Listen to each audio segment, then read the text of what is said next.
23۔ اعوذ باللہ من الشیطان الرجیم، بسم اللہ الرحمن الرحیم۔ ومن آیاتہ خلق السماوات والأرض واختلاف ألسنتكم وألوانكم إن في ذلك لآيات للعالمين إن في ذلك لآيات للعالمين ومن آياته منامكم بالليل والنهار وابتغاؤكم من فضله إن في ذلك لآيات لقوم يسمعون ومن آياته يريكم البرق خوفا وطمعا وينزل من السماء ماء فيحيي به الأرض بعد موتها إن في ذلك لآيات لقوم يعقلون۔ اللہ کے نام سے شروع جو مہربان رحمت والا۔ ومن آیاتہ، اور اس کی نشانیوں میں سے ہے خلق السماوات والارض، آسمان اور زمین کی پیدائش، واختلاف السنتکم والوانکم، اور تمہاری زبانوں اور رنگوں کا اختلاف،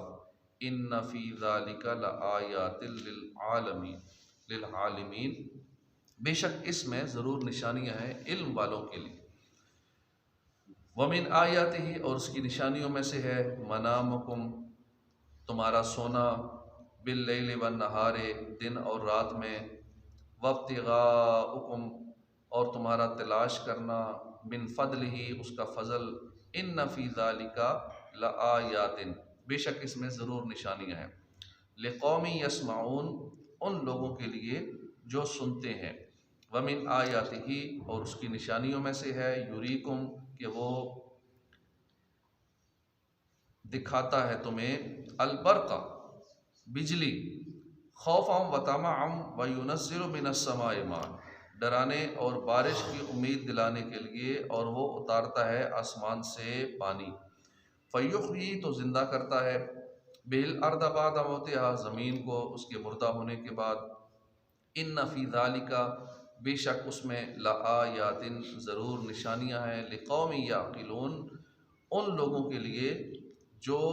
عقل رکھتے ہیں، ان کے لیے نشانیاں ہیں۔ ترجمہ کنز العرفان۔ اور آسمان اور زمین کی پیدائش اور تمہاری زبانوں اور رنگوں کا فرق، اختلاف،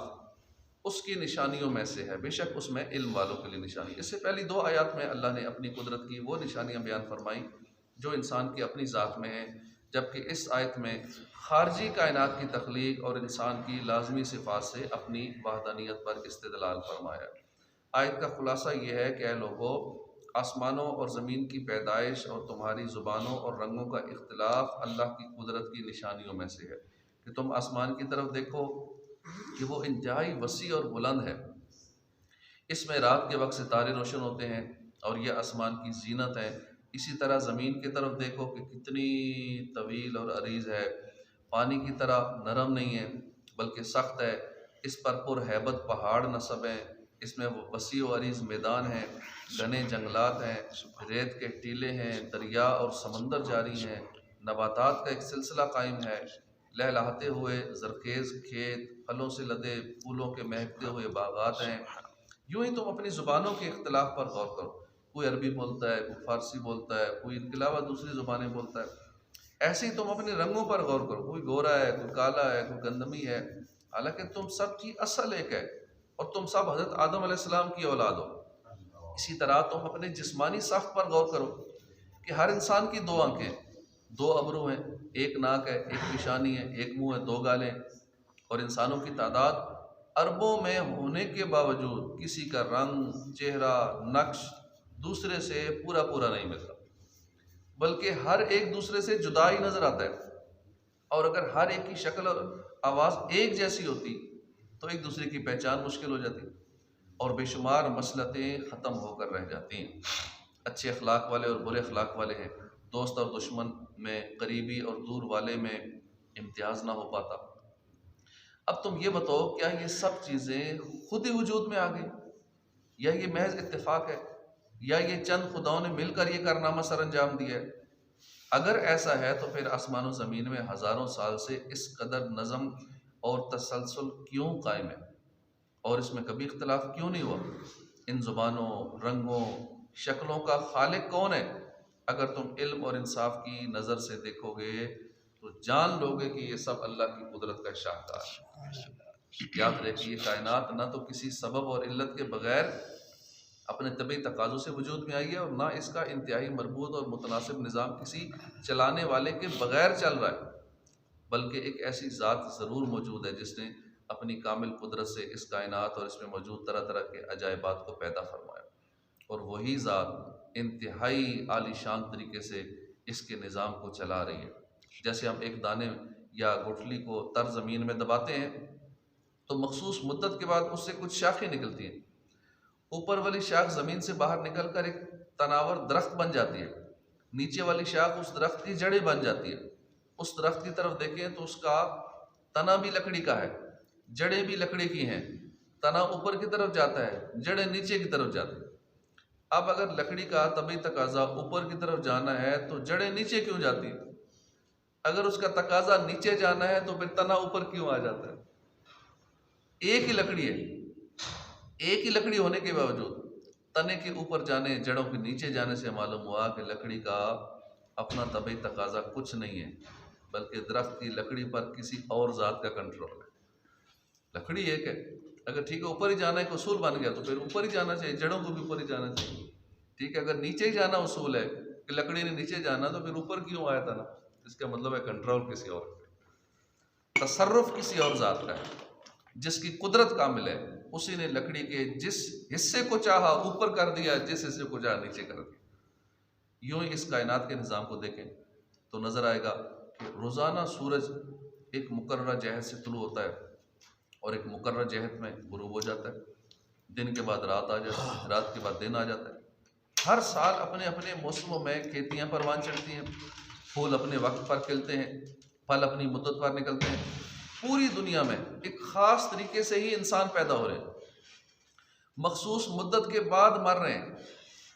حشرات الارض سے لے کر درندوں تک، چرندوں سے لے کر پرندوں تک، ہر ایک کی ساخت، تخلیق اس کے حال کے مطابق ہے، اور ان کی ضرورت کے تمام اعضاء ان میں موجود ہیں۔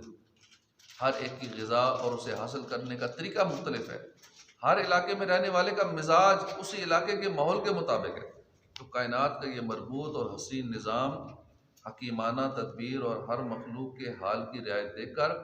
کوئی عقل مند ہرگز یہ نہیں کہہ سکتا کہ یہ کسی خالق اور انتظام فرمانے والے کے بغیر خود بخود عدم سے وجود میں آ گئے، اور علم و حکمت کا یہ عجیب و غریب کارخانہ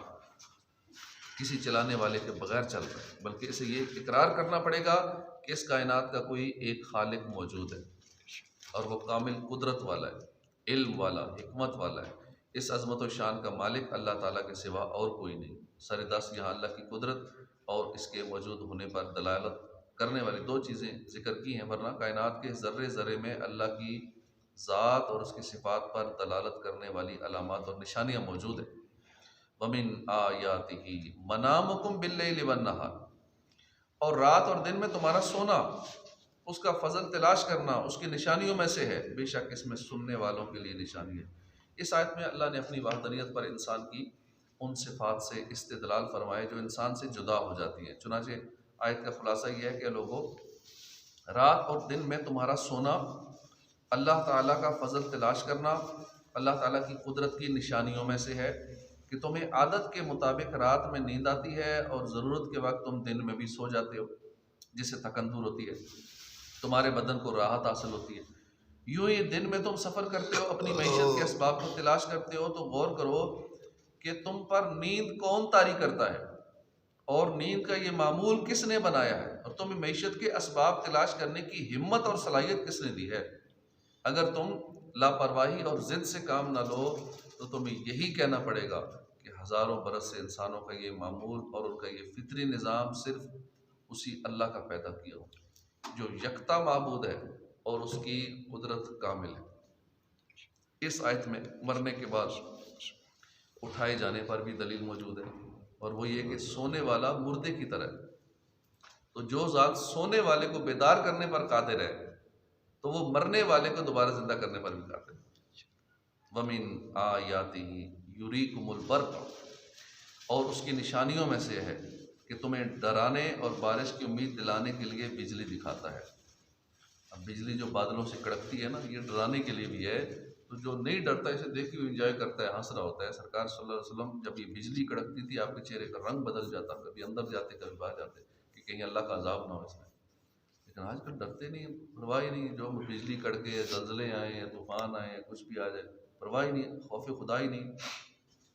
تو یہ تمہیں ڈرانے اور بارش کی امید دلانے کے لیے بجلی دکھاتا ہے اور اس سے آسمان سے پانی اتارتا ہے، تو اس کے ذریعے زمین کو اس کی موت کے بعد زندہ کرتا ہے۔ بے شک اس میں عقل والوں کے لیے نشانیاں ہیں۔ اس آیت میں اللہ نے خارجی کائنات کے عارضی اوصاف سے اپنی قدرت اور مرنے کے بعد اٹھائے جانے پر استدلال فرمایا۔ چنانچہ آیت کا خلاصہ یہ ہے، اللہ کا تمہیں ڈرانے اور امید دلانے کے لیے بجلی دکھانا، آسمان سے پانی اتار کر بنجر زمین کو سرسبز و شاداب کر دینا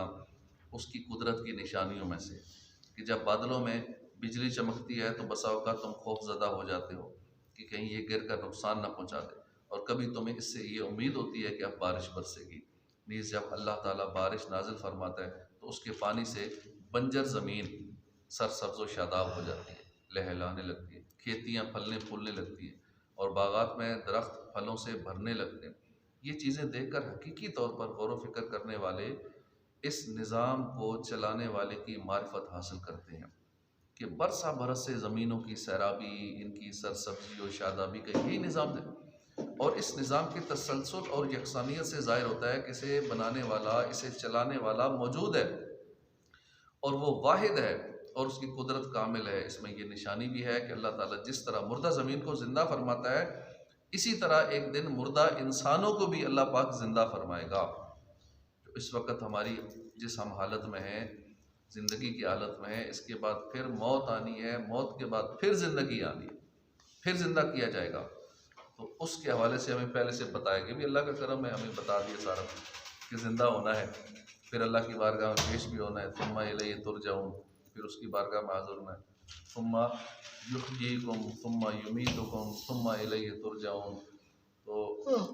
ہمیں جب آخرت پہ یقین مانتے تو سارے ہی ہیں، لیکن پتہ نہیں یقین پختہ کیوں نہیں ہو رہا۔ پختہ ہو جاتا تو یہ انداز زندگی نہ ہوتا جو اس وقت مسلمانوں کا ہے۔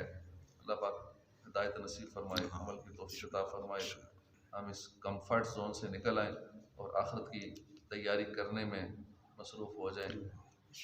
آمین بجاہ نبی الامین صلی اللہ تعالی علیہ وآلہ وسلم۔